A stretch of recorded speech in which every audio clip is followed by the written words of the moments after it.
Hi friends, welcome back to our channel mom treasure. எல்லாருக்குமே இனிய மகளிர் தின நல்வாழ்த்துக்கள். Happy women's day. எல்லோரும் உமன்ஸ் டே எப்படிலாம் செலிப்ரேட் பண்ணுறீங்க அப்படின்றத கமெண்ட் செக்ஷனில் கமெண்ட் பண்ணுங்கள். இதனால் வீடியோ போடாததுக்கான ரீசன் நிறைய விஷயங்கள் இந்த ஒரு 1 வீக்கில் நடந்துருச்சு அப்படி தான் சொல்லணுமே. சாய்க்கு பார்த்திங்கன்னா கொஞ்சம் உடம்பு சரியில்லை. நாய் கடிச்சிருச்சு. நாய் கடிச்சிருச்சுன்னு சொல்ல முடியாதுங்க. நாய் ஃபுல்லாகவே அவனை கொதறி எடுத்துடுது. ஸோ கை, ஷோல்டர் அந்த வீடியோஸ்லாம் நான் இங்கே அட்டாச் பண்ணுறேன், நீங்களே பாருங்கள். ஸோ கை, ஷோல்டரு, ஹிப்பு எங்கே பார்த்தாலுமே நாய் நல்லாவே கடிச்சு வச்சிருச்சு. ஸோ நான் ஒரு அவேர்னஸ் வீடியோவாக தான் இந்த வீடியோ உங்களுக்கு நான் ஷேர் பண்ணுறேன்.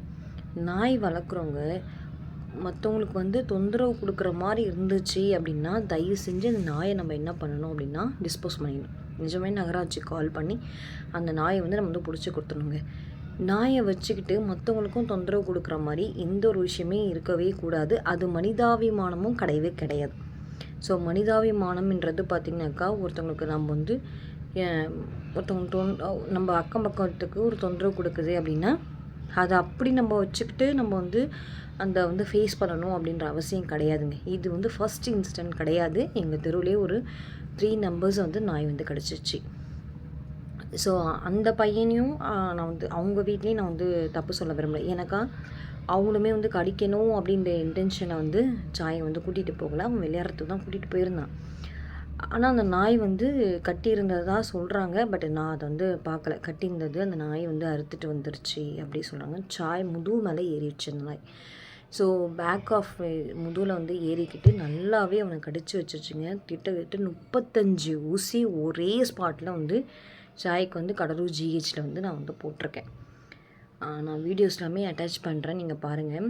35 ஊசி போட்டு அதுக்கப்புறமா அவனை நரம்பில் இன்ஜெக்ஷன் ஏற்றி அதை ஒரு 3 டேஸ் அவனை அப்சர்வேஷனில் வச்சுருந்து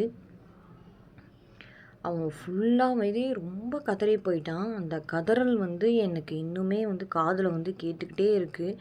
ஏன்னா என் பசங்க என்னை மீறி எங்கேயுமே வெளில போக மாட்டாங்க. அது பையன். நான் இருக்கிறேன் இல்லைன்றது அடுத்த பிரச்சனை.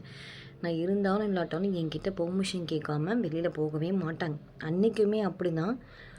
அந்த நாய் வளர்க்குறாங்க இல்லையா, அந்த வீட்டு பையன் இவனை விளையாடுறதுக்கு கூப்பிட்டான். சரி, காலையிலேருந்து அங்கே தான் ஓடிட்டு விளாடிட்டு இருந்தான். இங்கே ஒரு ஐநா கோயில் இருக்கும், அந்த கோயில் காம்படிஷனாக நடக்குது அப்படி சொல்லிட்டு போயிட்டு காம்படிஷன்லாம் கலந்துக்கிட்டு வந்துட்டுருந்தான். ஸோ காம்படிஷன் போயிருக்கான். சரி, இங்கே தான் இருக்கான். அப்படி இருந்தும் நான் சாய்கிட்ட காலையிலே சொல்கிறேன், அவங்க வீட்டில் நாய் இருக்குது, ஜாக்கிரதையாக இரு. ஏற்கனவே எங்கள் வீட்டு பக்கத்து வீட்டு பையன் கடிச்சிச்சு அந்த நாய்.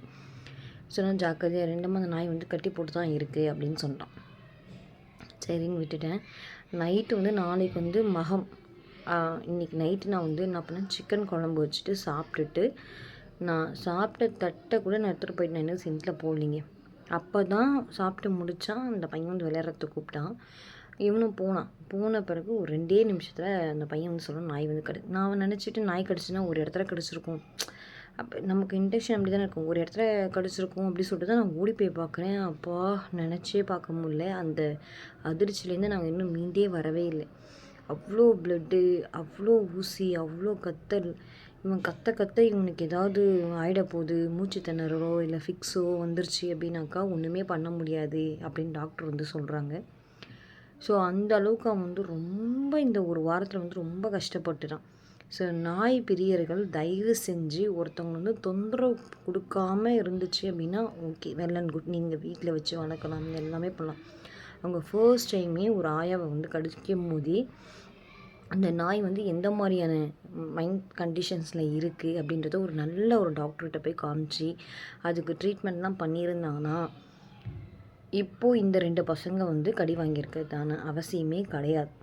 ஃபர்ஸ்ட் டைம் ஒரு நாய் ஒருத்தவங்களை போய் கடிக்குது அப்படின்னா, நானுமே நாய் வளர்த்துருக்கோம். ஊரில் இருக்கும்போது ஒரு 3 டாக் வளர்த்துருக்கேன். வளர்க்கும்போது அது ஜஸ்ட்டு போகிற வரவங்க பின்னாடி ஓடும். ஏன்னா குட்டி ஊண்டுலேருந்து நம்ம வளர்க்குறோம், ஓடும் ஒடியாரும் அது மாதிரி இருந்துச்சு.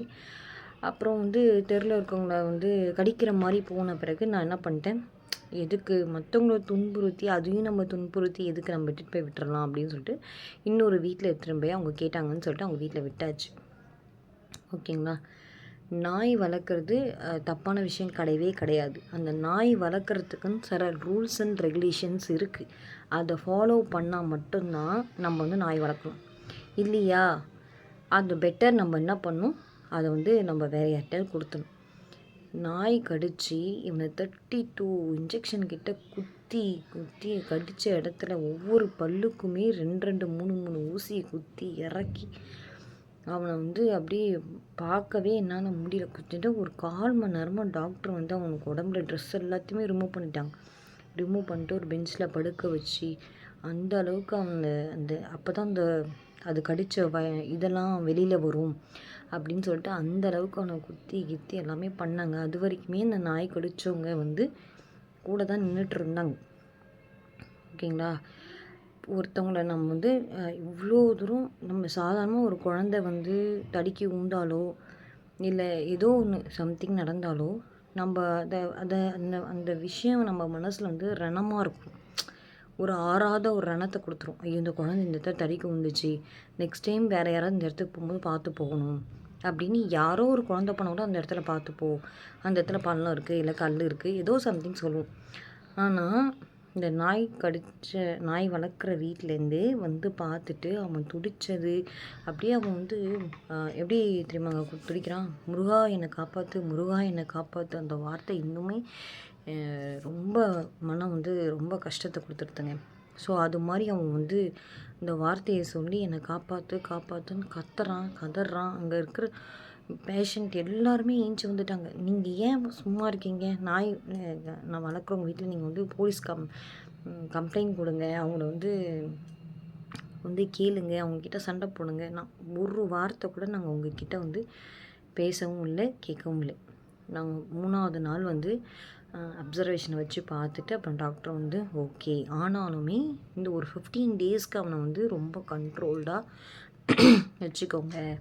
தலைக்கு ஊற்றக்கூடாது, எண்ணெய் தேய்க்கக்கூடாது, அப்புறம் நிறைய சாப்பாடு ரெஸ்ட்ரிக்ஷன் இதெல்லாம் சொல்லுவாங்க இல்லையா, அதெல்லாமே பண்ணணும். புளி சேர்க்கக்கூடாது, காரம் சேர்க்கக்கூடாது. அதாவது குழந்த பிள்ளையாக இருந்துச்சுன்னா அதை நம்ம ஊட்டுறதான் சாப்பிடும். வளர்ந்த பிள்ளையாக இருந்தால் அதோடைய சீரியஸ்னஸ் என்னன்னு தெரியும். இது மிடில். ஸோ இந்த பிள்ளையை நம்ம வந்து எப்படி கண்ட்ரோல் பண்ணி வைக்கிறது. ஒரு விஷயம் வந்து நம்ம சாப்பிடும்போது அவனும் அந்த ஏக்கம் வரும். அதனாலே வீட்டில் எல்லாருக்குமே பத்திய சாப்பாடு தான் நடந்துகிட்ருக்கு இது வரைக்குமே. ஏதோ ஒரு 1 வீக் ஆகுது, இது வரைக்கும் ஒரு பத்திய சாப்பாடு தான் போயிட்டுருக்கு. இன்றைக்கி போய் ஜிஹெச்சில் போயிட்டு இன்னொரு தடுப்பூசி வந்து போட்டு வந்திருக்கேன். ஸோ இப்போ நாய் கடித்து நிறையா பேர் இறந்தவங்களாம் வேறு நிறையா பேர் நம்ம நியூஸில் வந்து பார்க்குறோம். ஓகேங்களா. ஸோ நான் அதுக்கப்புறம் வீட்டுக்கு வந்து அப்புறம் நான் வந்து கேட்டேன். வந்து நாயை வந்து நாங்கள் எதுவுமே கேட்கவே இல்லை. நாய் கடித்தவங்க 2 வீட்டில் பாதிக்கப்பட்டவங்க எல்லாருமே எங்களோட வந்து கேட்டாங்க. நாங்கள் எதுவுமே கேட்கவே இல்லை. நாயை எங்ககிட்ட ஹேண்ட் ஓவர் பண்ணுறேங்க. நாங்கள் எடுத்துகிட்டு போயிட்டு நகராட்சியில் எதுவுமே விட்டுடுறோம், நகராட்சிலேருந்து வண்டி வர சொல்லி நாங்கள் வந்து விட்டுறோம் அப்படின்னு சொன்னோம். அப்பயும் அவங்க வந்து நாயை வந்து நைட்டு நாங்கள் பேசும்போது நைட்டு நான் கொடுக்க மாட்டேன், நாளைக்கு காலையில் வேணால் கொடுக்குறேன் அப்படி சொல்லிட்டாங்க. சரி ரைட் அப்படின்னு சொன்னேன். முதல்ல ஒரு பையனை கிடச்சிதுன்னு சொன்ன பார்த்தீங்கன்னா, அவங்க வீட்டிலேருந்து போய் சண்டை போடும்போதே நான் நகராட்சியில் எழுதி வச்சுட்டு வந்துட்டேன். இன்னும் ஒரு 3 டேஸில் வந்து நாயை வந்து எடுத்துகிட்டு போயிடுவாங்க அப்படின்னு சொன்னாங்க. எடுத்துகிட்டு போகவே இல்லை. சரி ஓகே, இப்போயும் நான் உங்கள் வார்த்தையை நம்பி தான் போகிறோம் அப்படின்னு சொல்லிட்டு வந்தாச்சு. காத்தால வண்டியும் வந்துருச்சு. நாயை ஏற்றுறோம். அதாவது கொஞ்சம் மனிதாபிமானம், மனிதர்களாக இருந்தால் கொஞ்சம் மனிதாபிமானம் நமக்கு இருக்கும். யார் பெற்ற பிள்ளையாக இருந்தாலுமே நம்ம வார்த்தை இருக்க பாருங்கள், அந்த வார்த்தையை வந்து கொஞ்சம் யோசித்து பேசணும். ஒரு பிள்ளை, அதாவது ஒரு துடிக்கிற பிள்ளையை நீங்கள் பார்த்துட்டு வந்திருக்கீங்க, நீங்கள் ஹாஸ்பிட்டல் வராமல் நீங்கள் பார்க்காம இருந்தீங்கன்னா அது வேறு விஷயமா போயிட்டுருக்கும். ஓகேங்களா. அப்போ அவன் எப்படிலாம் துடிக்கிறான், அவனுக்கு எவ்வளோ ஊசி போட்டிருக்காங்கன்றதை நீங்கள் நின்று பார்த்துட்டு வந்தவங்க சொல்கிறாங்க, நாயை கடித்தவனா உயிரோடு தானே இருக்கான். இந்த வார்த்தைக்கு என்ன அர்த்தன்றத நீங்கள் தான் சொல்லணும். நாய் கடித்தவங்கன்னா உயிரோடு இருக்காங்க அப்படின்னு நான் அப்பயே என்ன சொன்னேன்னா, நம்ம ஸ்டேஷனில் போய் கம்ப்ளைண்ட் பண்ணிடலாம். எனக்கு வந்து அவங்கள மாதிரிலாம் எனக்கு பேச தெரியாது. நிஜமானுமே எனக்கு அந்த மாதிரி வந்து வல்கரான லேடியை பார்த்து பேசுகிறதுக்கு எனக்கு அது மாதிரி நான் அந்த மாதிரி கேரக்டர் கிடையாது. நிஜமே அவங்க வந்து நான் வந்து சொன்னேன், ஸ்டேஷனில் போய் கம்ப்ளைண்ட் கொடுத்துருவோம் அப்படின்னு சொல்லியாச்சு. ஆனால் ஸ்டேஷனில் போய் கம்ப்ளைண்ட் கொடுக்கலாம் அப்படின்ற பட்சத்தில் சரி வேணாம், நம்ம வந்து அவங்கக்கிட்ட ஃபஸ்ட்டு பேசி பார்ப்போம்.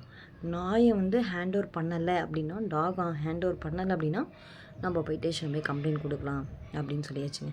ஆனால் அதுக்கு முன்னாடியே நான் சொன்னேன், மீடியாவுக்கு போயிடுவோம். மீடியாவுக்கு போயிட்டு நம்ம ஸ்டேஷனில் கம்ப்ளைண்ட் கொடுத்துட்டு மீடியாவை கூட நம்ம போய் பேசுவோம். அப்போ கண்டிப்பாக அவங்க என்ன பண்ண தான் ஆகணும்னா, நாயை வந்து ஹேண்ட் ஓவர் தான் பண்ணி ஆகணும் அப்படி சொன்னேன். சரி, அதையும் வந்து சரி வேண்டாம், நம்ம போய் பேசி பார்க்கலாம் அப்படின்னு சொல்லிட்டார். சரி ஓகே அப்படி சொல்லிட்டு பேசினோம். நாங்கள் நைட்டு தர மாட்டோம், காலையில் வண்டி வரட்டும், நாங்கள் தரோம் அப்படின்னு சொல்லியாச்சு. நகராட்சிலேருந்து வண்டியும் வந்துருச்சுங்க. நாயை ஏற்றுறோம். இந்த ஒரு வார்த்தையை சொல்கிறாங்க, நாய் கடித்தவன் தான் உயிரோடு தானே இருக்கான். இந்நேரத்துக்கு அவங்க பிள்ளைய நாய் கடிச்சிருந்துச்சுன்னா அவங்க சும்மா விட்டுருப்பாங்களா? யோசிச்சு பாருங்க. ஒரு நிமிஷம் ஆகுமா நம்ம வீட்டில் நடக்கிறதுக்கு?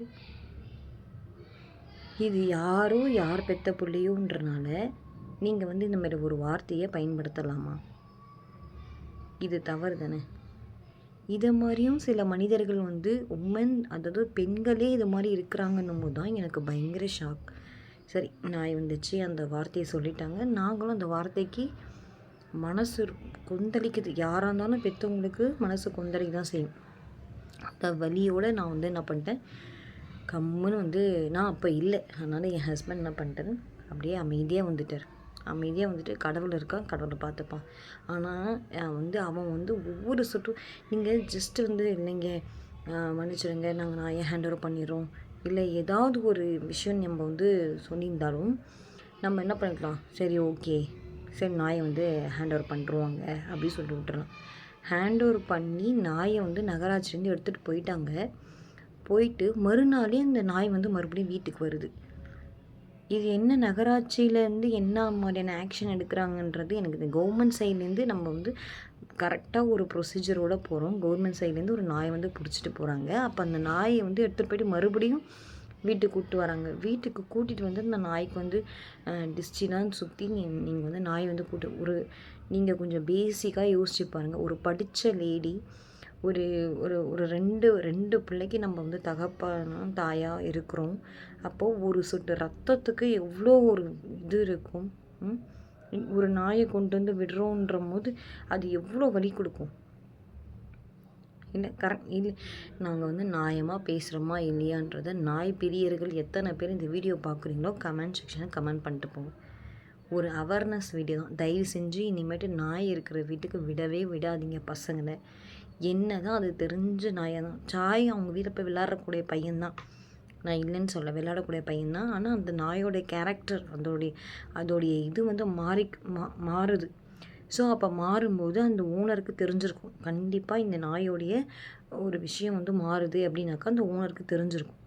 அப்போ அந்த ஓனரால் ஐடென்டிஃபிகேஷன் பண்ண முடியலன்னா நீங்கள் ஏன் நாய் வளர்க்குறீங்க? ஒருத்தவங்களை கடிக்கும் போதே அந்த டாகை வந்து கண்ட்ரோலாக வச்சுருந்தா இத்தனை பேர் அது கடிச்சிருக்காதுல்ல. அப்போ கடித்து யாராவது ஒருத்தவங்க செத்தால் தான் அவங்களுக்கு வந்து தெரியுமான்றது எனக்கு தெரியல. அவ்வளோ ஒரு வேதனை வலி. ஒரு வேளை சாப்பாடு அவனால் சாப்பிட முடியல, கையை தூக்க முடியல, கையெல்லாம் இழுக்குதுன்னு பயங்கர அழுகை. கையெல்லாம் வீங்கி போயிடுச்சு அவனுக்கு. நான் வீடியோ அட்டாச் பண்ணுறேன், நீங்கள் பாருங்கள். கையெல்லாம் வீங்கி போயிடுச்சு அவனுக்கு. அவனால் கையை தூக்க முடியல, இறக்க முடியல, உட்கார முடியல கரெக்டாக. ஸோ இவ்வளோ நடந்த பிறகும் அந்த நாயை வந்து எவ்வளோ சாமர்த்தியமாக நீங்கள் கூப்பிட்டு வந்து வீட்டில் வச்சுருக்குறாங்க. ஸோ என்ன கவர்மெண்ட் வந்து என்ன மாதிரியான ஆக்ஷன் எடுக்குதுன்னு எனக்கு தெரியல. ஒரு நகராட்சி கால் பண்ணி வண்டி வந்து அந்த நாயை வந்து ரெஸ்கியூ பண்ணி கூட்டிகிட்டு போகிறாங்க. அப்போ மறுபடியும் அந்த நாயை எடுத்துன்னு விடுறாங்க அப்படின்னா அது என்ன அர்த்தம்? இவ்வளோ கஷ்டமாக போயிடுச்சு. இந்த ஒரு 1 வீக்காகவே பயங்கரமான ஒரு ஹெத்திக்காக போயிடுது. நிஜமாகவே சாய்க்கு இதுமாரி நடக்கும்னு நாங்கள் நினச்சி பார்க்கவே இல்லை. அவங்களும் இப்படி ஒரு பிஹேவியர் வந்து ஒரு லேடி பண்ணுவாங்க அப்படின்றது. ஏன்னா பெண்களுக்கு ஒரு தன்னை மீறியான ஒரு இறக்க குணம் ஒன்று உண்டு. ஆனால் அந்த லேடிக்கு அந்த இறக்க குணமே இல்லைன்னும் போது எனக்கு அது ரொம்ப ஷாக்கிங்காக இருக்குது. எப்படியும் ஒரு மனிதர்கள் வந்து உலகத்தில் வாழ்கிறாங்க, அவங்களுக்கும் பகவான் எல்லாத்தையும் கொடுத்துட்டு தானே இருக்கான் அப்படின்னும் போது அது எனக்கு ஒரு பயங்கரமான ஒரு ஷாக்காக இருக்குது. இப்போது நம்ம வீட்டில் நம்ம வந்து இதே என் வீட்டில் ஒரு நாய் வளர்ந்து அவங்க பையனை கடிச்சிட்டு அப்படின்னா என் வீட்டுக்காரர் என்ன பண்ணுவார், நீ அடிச்சு நோய் தள்ளுவார். இன்னைக்கு சொன்னேன்னா. அப்படி இன்னும் மற்றவங்கள துன்புறுத்தி நம்ம வந்து ஒரு விஷயத்த வந்து செய்யணும்னு எப்படி நினைக்கலாம்? அநேகம் சொந்த வீடாக இருக்கட்டும், ஏதோ சம்திங் இருக்கட்டும், நீங்கள் நல்ல பொசிஷனாக இருக்கணும். இதுலேயே அவங்க வந்து நல்ல ஒரு பொசிஷனில் இருக்கிற ஒரு பர்சன். அவங்க மேலே நம்ம கம்ப்ளைண்ட் ரைஸ் பண்ணால் அது வேறு விதமாக போயிட்டுருக்கும். நான் நிஜமாமே நான் நீ நைட்டு இருந்த மனநிலைக்கு நான் மீடியாவை கூட்டு வச்சு பேசணும் அப்படின்ட்டு தான் நான் வந்து இருந்தேனே. சரி, பல காரணங்களால் நானும் அமைதியாகிட்டேன். அமைதியாக இருக்கிறவங்க எல்லாருமே வந்து பலவீனமானவங்கன்னு கிடையவே கிடையாது. ஒவ்வொரு விஷயத்துக்குமே இந்த பிரபஞ்சம் வந்து ஒரு விஷயம் பண்ணுது அப்படின்னா அதுக்கு ரிவெஞ்ச் வந்து பலவிதமாக இருக்கும். ஆனால் ஒரு உமனுக்கு இந்த மாதிரியான ஒரு விஷயம் வந்து இப்படியும் ஒரு லேடி இருக்காங்கன்றதை நான் புதுசாக இப்போ தான் நான் வந்து பார்க்குறேன். ஒரு குழந்தை தடிக்கி உண்டாலே ஐயோ காப்பாற்றக்கூடிய ஒரு பெண்மைக்குரிய ஒரு உணர்வு, இவ்வளோ இன்ஜெக்ஷன் பண்ணி இவ்வளோ துடிச்சு வந்த ஒரு பையனை பார்த்தும் அவங்களுக்கு அந்த மனம் இறங்கலன்னும் போது பயங்கர ஷாக் எனக்கு. அப்படி ஒரு ஷாக் எனக்கு. அந்த ஷாக்லேருந்து மீளவே முடியல. மறுபடியும் அந்த நாயை வந்து நீங்கள் கூட்டிகிட்டு வந்து, அந்த டாக் வந்து கூட்டிகிட்டு வந்து வீட்டில் வந்து வச்சுருக்காங்க. அப்புறம் இதெல்லாம் என்ன அர்த்தம் நீங்கள் சொல்லுங்கள் பார்ப்போம்.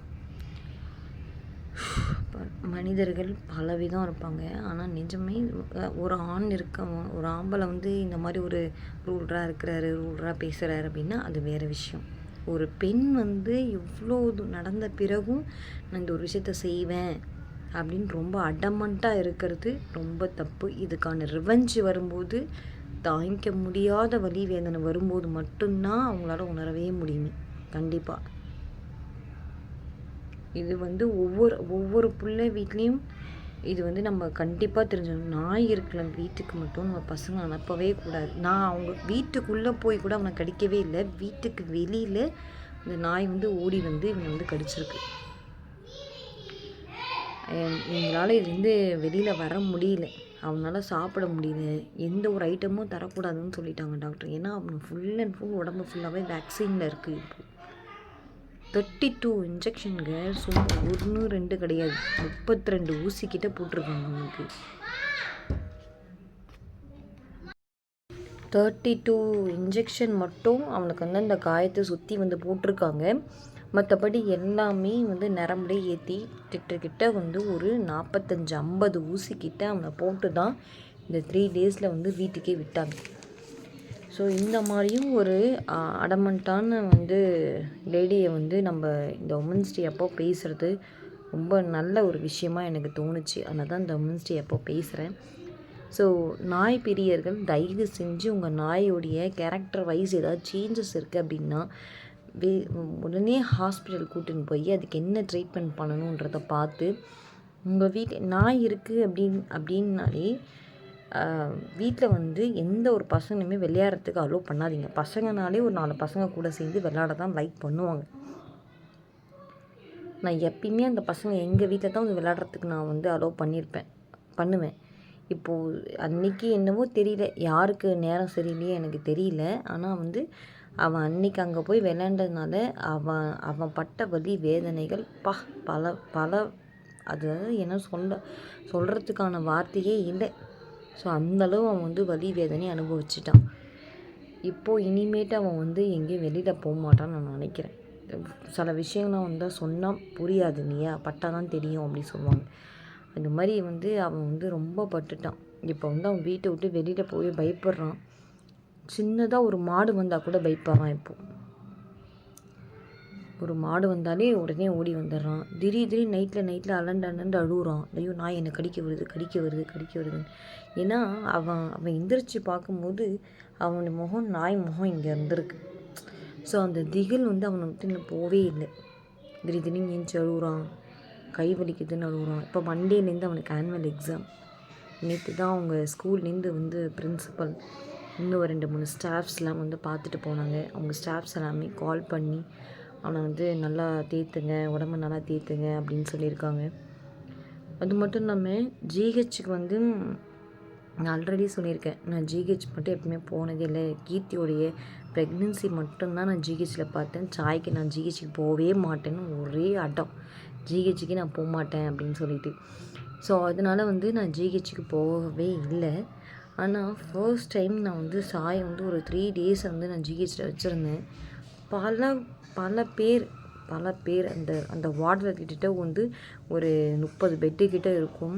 எல்லா பெட்டுக்காரங்களுமே வந்து உன்னை வந்து முருகன் காப்பாற்றிட்டான்டா, நீ கவலைப்படாதடா, உன்னை முருகன் காப்பாற்றிட்டான்டா, உன்னை கவலைப்படாதடா அப்படின்னு சொல்லும்போது அவனுக்குள்ளாரே ஒரு தைரியம் வந்துடுச்சு. நைட்லாம் தூங்காமல் கையிலேயே வச்சுருந்து மடியிலேயே படுக்க வச்சோம்னா கீழேயும் படுக்க முடியல. ஸோ மடியிலேயே படுக்க வச்சுக்கிட்டு போகிறவங்க வரவங்க எல்லாருமே இந்த நீங்கள் ஏன் இவ்வளோ சும்மா இருக்கீங்க, கிராமத்துல இருந்தால் நாங்கள் வேறு விதமாக ட்ரீட் பண்ண வைப்போம். அந்த மாதிரி நம்ம போய் நம்ம நின்று பேசுகிறதுனாலையோ சண்டை போடுறதுனாலையோ ட்ரீட் பண்ணுறதுனாலையோ ஒன்றுமே நடக்க போகிறது. அவன் வலி வேதனையை இப்போ யார் அனுபவிக்கிறது சொல்லுங்கள்? அவன் பட்ட வலி வேதனையை யார் அனுபவிக்கிறது? பேசுறதுனால வந்துருமா? வராது. அதனால் நான் அப்படியே வந்து அதை அப்படியே ஸ்டாப் பண்ணிட்டேன். நிஜமாலுமே சொல்கிறேன், இது மாதிரியான ஒரு விஷயத்த நான் வந்து ஹேண்டில் பண்ணும்போது ரொம்ப எனக்கும் ரொம்ப ப்ரெஷர் ஆயிடுச்சுங்க. வெளிப்படையாக சொல்ல போனால் எங்கள் 2 பேருக்குமே பயங்கர ப்ரெஷர் ஆயிடுச்சு. இது வரைக்கும் அவன்கிட்டேருந்து அவ்வளோ ஒரு பிளட்டை நாங்கள் பார்த்ததே இல்லை. அவ்வளோ ஒரு பிளட்டு, அவன் கதறின கதறல். இந்த அப்புறம் வார்டுலேருந்து நான் 3rd டே வந்து வீட்டுக்கு போகலாம் அப்படின்னு சொன்ன பிறகு அந்த டாக்டர், அந்த நர்ஸு, நிஜமாலுமே இது மூலியமாக நான் வந்து சொல்கிறதுக்கு என்ன அப்படின்னாக்கா, முன்னாடி வேணால் ஜிஹெச் வந்து எப்படி வேணால் இருந்திருக்கலாம். ஆனால் இப்போது ஜிஹெச்சில் இருக்க டாக்டர் ஆகட்டும், நர்ஸ் ஆகட்டும், அவ்வளோ சாய்க்குட்டியை ரொம்ப கேரிங்காக பார்த்துக்கிட்டு இன்ஜெக்ஷன் பண்ணும்போது கூட இந்த சின்ன பையன் இவ்வளோ வலியை தாங்கிட்டானே அப்படின்னு சொல்லிட்டு அடுத்தடுத்த நாள் இன்ஜெக்ஷன் பண்ணும்போது இவனுக்கு இன்ஜெக்ஷன் பண்ணதால நம்ம வந்து நரம்புலேயே இன்ஜெக்ஷனை வந்து போட்டுருவோம், நான் தாங்கிக்க முடியாது அப்படின்னு சொல்லிட்டு நரம்புலேயே இன்ஜெக்ஷன் பண்ணி ஒன்ஸ் 2 ஹவர்ஸ்க்கு 3 ஹவர்ஸ்க்கு வந்து இவனை வந்து பார்த்து நார்மலாக இருக்கானா அப்படின்னு சொல்லி செக் பண்ணி பார்த்து அலர்ஜி வராமல் இருக்கணும் அப்படின்னு சொல்லிட்டு அதுக்கு ஒரு இன்ஜெக்ஷன் பண்ணாங்க.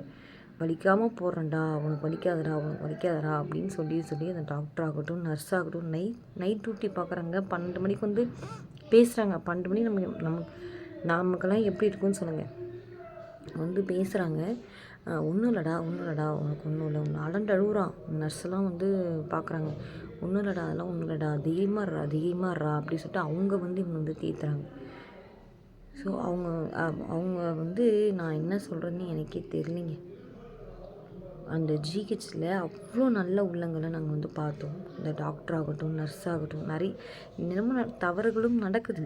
ஆனால் நான் போன அந்த 3 நாளுமே ஜிஹெச்சில் டாக்டர், இந்த நர்ஸு, இந்த வார்டில் இருக்கவங்க எல்லாருமே அவனை வந்து நல்லா ஒரு கேரிங்காக பார்த்துருவாங்க. என்னுடைய பெட்டுக்கும் பக்கத்து பெட்டில் ஒரு பொம்பளை புள்ளியை வந்து நாய் வந்து கடிச்சிருச்சு. அவங்க இன்ஜெக்ஷன் போட்டு அந்த பொண்ணை வந்து படுக்க வச்சுருக்காங்க. இருந்தாலும் அவங்க வந்து சாய் வந்து அவ்வளோ ஒரு இதுவாக வந்து பார்த்துக்குறாங்க. நாங்கள் வெளில 3 நாள் முடிஞ்சு அப்சர்வேஷன் முடிஞ்சு வெளில வரும்போது அந்த சுற்றிலும் அந்த பெட்டில் இருக்கவங்க சுற்றிலும் சொன்னாங்க, உன முருகன் நல்லபடியாக அவனை காப்பாற்றிட்டான்டா அப்படின்னு சொல்லிட்டு. நிஜமானுமேங்க எங்கள் வாழ்க்கையில் கடவுள் இல்லாமல் ஒரு நாளும் நகர்றதே கிடையாது. நிச்சயமாக இந்த பிரபஞ்சம் ஒரு விஷயத்த கொடுக்குது அப்படின்னா அது பல விஷயத்துக்கு ரிவெஞ்ச் அடிக்கும் போது கண்டிப்பாக நம்மளை யாராவது கஷ்டப்படுத்துகிறாங்களோ துன்பப்படுத்துகிறாங்களோ அப்படின்னா நம்ம பேசணுன்ற அவசியமே கிடையாதுங்க. அதுக்குமே ஒரு ரிவெஞ்ச் வந்து கண்டிப்பாக இருக்குது. இந்த மகளிர் தினம் மூலிமா நான் என்ன செய்யணும்னா, நிறைய மகளிர் ஃபஸ்ட்டு சேஞ்சஸ் ஆகணும். உமன் வந்து நிறைய விஷயத்தில் சேஞ்சஸ் ஆகணும் அப்படின்னு நான் நினைக்கிறேன். ஸோ உங்களுடைய கருத்துக்கள் என்னன்றதை கமெண்ட் செக்ஷனில் கமெண்ட் பண்ணுங்கள். நாய் வளர்க்குறது வந்து தவறு சொல்லலை, ஆனால் நாய் வளர்க்குறதுக்கான முறைகள்னு ஒன்று இருக்குது. அதை ஃபாலோ பண்ணி தான் நாயை வந்து நம்ம வந்து வளர்க்கணும். அப்படி வளர்க்க முடியல அப்படின்னா இந்த நாயை தயவு செஞ்சு நகராட்சியில் ஒப்படைச்சிருங்க. இன்னொரு ஜீவன் இதனால் பாதிப்படையவே கூடாது. 5 அறிவு இருக்கக்கூடிய அந்த ஜீவனுக்கு நீங்கள் போராடும் போது 10 மாதம் நம்ம வந்து சுமந்து அதுங்களை பெற்று வளர்த்து ஆளாக்கி ஒரு எறும்பு கூட கடிக்காமல் அவ்வளோ ஒரு இதுவாக நான் வந்து பார்த்துக்கிட்டு அதில் வேற ஒரு எப்படி சொல்கிறது, அந்த அளவுக்கு அவனை வந்து வளர்த்து ஒரு நல்ல ஸ்கூலில் படிக்க வச்சு எஜுகேஷன் கொடுத்து இவ்வளோ தூரம் கொண்டு வரோம். நம்ம அலட்சியமாக ஒரு நாய்க்கு ஜஸ்ட் ஒரு ஆக்சிடெண்ட்டுக்கு என்ன அர்த்தம்னு தெரியுமா? ஆக்சிடெண்ட்னா என்னங்க அர்த்தம்? ஆக்சிடெண்ட்னா ஒரு தாட்டி தெரியாமல் நடந்தால் தான் அது பேர் ஆக்சிடெண்ட்டு. தெரிஞ்சே இத்தனை பேரை கடிச்சும் நம்ம அலட்சியமாக இருக்கிறது இது பேர் ஆக்சிடெண்ட்டே கிடையாது. பட்டு எனிவே இந்த டாப்பிக்கை நம்ம இதோடு வந்து நான் வந்து ஏற கட்டணும்னு நினச்சிட்ருக்கேன். கடவுள் வந்து நிச்சயம் ஒரு விஷயத்துக்குமே ரிவெஞ்சுன்னு ஒன்று இருக்குது. அதை கடவுள் கொடுத்துப்பாரு. நம்ம அதை பற்றி பேசணுன்ற அவசியம் கிடையாது. ஆனால் இனியும் வரும்போது கண்டிப்பாக நாய் வீட்டில் இருக்குதுன்னா, நாய் இருக்கிற வீட்டுக்கு தயவு செஞ்சு உங்கள் குழந்தைங்கள அனுப்பவே அனுப்பாதீங்க. அதுதான் நான் சொல்லுவேன். என்ன தான் இருந்தாலுமே நாயோடைய குணம் வந்து எப்படி வேணால் மாறலாம். அதனால நாய் இருக்கிற வீட்டுக்கு நம்ம குழந்தைங்கள விளையாட அனுப்புறது நம்மளுடைய தப்பு. அந்த குழந்தைய நம்ம என்ன பண்ணக்கூடாது, விளையாட அனுப்பவே கூடாது. ஒன்ஸ் அகெயின் ஹாப்பி உமன்ஸ் டே. ஸோ இனி வர நாட்களாவது நல்ல நாட்களாக இருக்கட்டும். Thank you so much. உங்களுடைய ஃபீட்பேக் என்னன்றதை என்னுடைய கமெண்ட் செக்ஷன் கமெண்ட் பண்ணுங்கள். ஸோ இன்னொரு இன்ட்ரெஸ்டிங்கான வீடியோ வந்து மீட் பண்ணுறேன். மறுபடியும் வீடியோ வந்து நார்மல் வீடியோ போடணுன்னு தான் முயற்சி பண்ணிகிட்ருக்கேன். ஸோ கண்டிப்பாக மண்டேலேருந்து நார்மல் வீடியோ வந்து உங்களோட ஷேர் பண்ணுறேன். இது வரைக்கும் நம்ம சேனல் நீங்கள் சப்ஸ்கிரைப் பண்ணாமல் இருந்தால் மறக்காம சேனலை சப்ஸ்கிரைப் பண்ணி வச்சுக்கோங்க. அண்ட் பக்கத்தில் இந்த பெல் ஐக்கானும் கிளிக் பண்ணி ஆல் என்ற ஆப்ஷன் கிளிக் பண்ணிக்கோங்க. அதை நான் போடுற வீடியோஸில் நோட்டிஃபிகேஷன் வந்து சேரும். Bye, take care and thanks for வாட்சிங்.